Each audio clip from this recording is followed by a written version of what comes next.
మహబూబాబాద్ జిల్లా కేసముద్ర మండలం అన్నారం గ్రామ శివారులో వెంకయ్య తండాకు చెందిన సరోజ తన భర్తతో పాపకి స్కూల్ బ్యాగ్ కొనడానికి బయటికి వెళ్ళారు.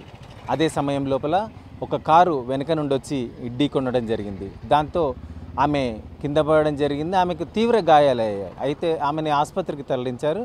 అయితే ఆసుపత్రి వర్గాలు ఈమె పరిస్థితి విషమంగా ఉంది, తలకి బలంగా గాయమైనట్టు, తల చెవుల నుండి కూడా రక్తం రావడం జరుగుతుంది, ఈమెని తక్షణమే వరంగల్ ఆసుపత్రికి తరలించారని చెప్పి సూచించారు. అయితే కారు యాక్సిడెంట్ గురి చేసిన వ్యక్తులు వారి బంధువులు వచ్చేసి ఇది ఏదేమైనా మేము భరోసా ఉన్నాం, మీరేం కంగారు పడొద్దు, ఎంతటి వైద్యమైనా మేము చేయిస్తాం, ఎంతటి ఖర్చైనా వెనకాడకుండా పెడతామని చెప్పి హామీ ఇచ్చారు. కానీ ఆమె చికిత్స పొందుతూ రాత్రి మరణించింది.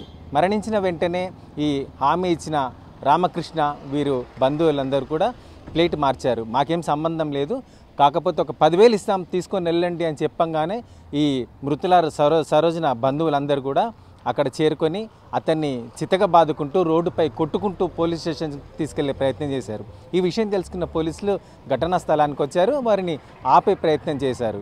కానీ ఆ ఆగ్రహంతో నిండు ప్రాణం పాప బ్యాగు కోసం వెళ్ళిన మహిళను పొట్టన పెట్టుకున్న వీరు బాధ్యత లేకుండా ఇష్టానుసారంగా అసలు మాకు సంబంధం లేదన్నట్టు మాట్లాడడం ఎంతవరకు సమంజసమంటూ రోడ్డుపైనే చితకబాదారు, పోలీసులకు అప్పగించారు. పోలీసులు పురపరాల మీద దర్యాప్తు చేస్తున్నారు, కేసు నమోదు చేస్తామని చెప్పి హామీ ఇవ్వగా సరోజ కుటుంబ సభ్యులు శాంతించారు.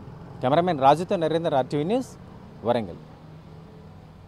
కోరుకుంటున్నామన్నా మీ ఇప్పుడు సిఏ గారు ఎస్ఐ గారు నిన్నటి నుంచి మేము చెప్తుంటే ఇంత కూడా రెస్పాండ్ ఇస్తలేరు.